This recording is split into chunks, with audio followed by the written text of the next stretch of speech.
and welcome to our video on category types.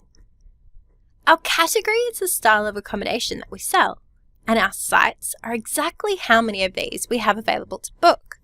For instance, I have a powered site set up as a category.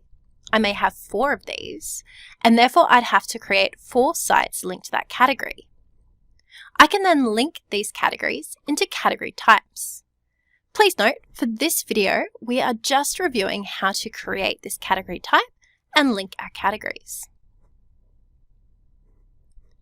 To do this, firstly locate and open category types using the search menu.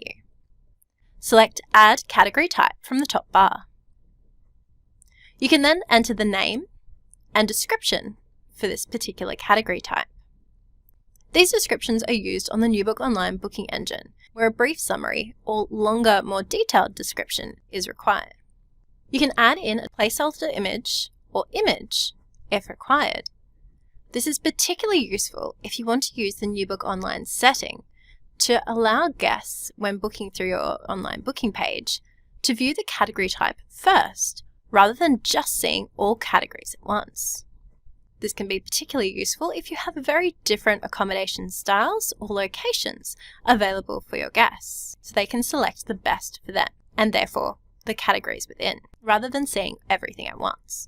You can choose the colour for use on the booking arrival and departure list. You can also select the requirement for guest equipment.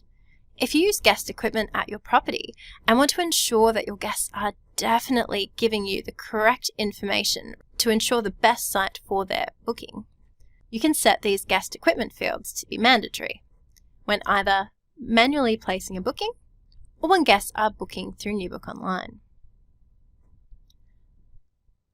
You can select whether this is just for the dimensions, so length, width and height.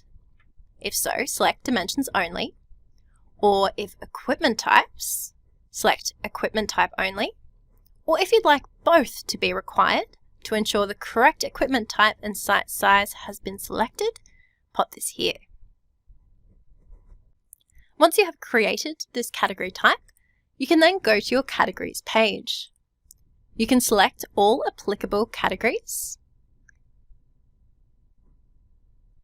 update details, and bulk update category type. Alternatively, you can select a particular category one by one, edit category, and update type, and save. For additional assistance in setting this feature up, or for any other FAQs on this feature, simply click the question mark icon on the top right to check our helpful knowledge base. If you would also like to add a category or a site, see our other video tutorials.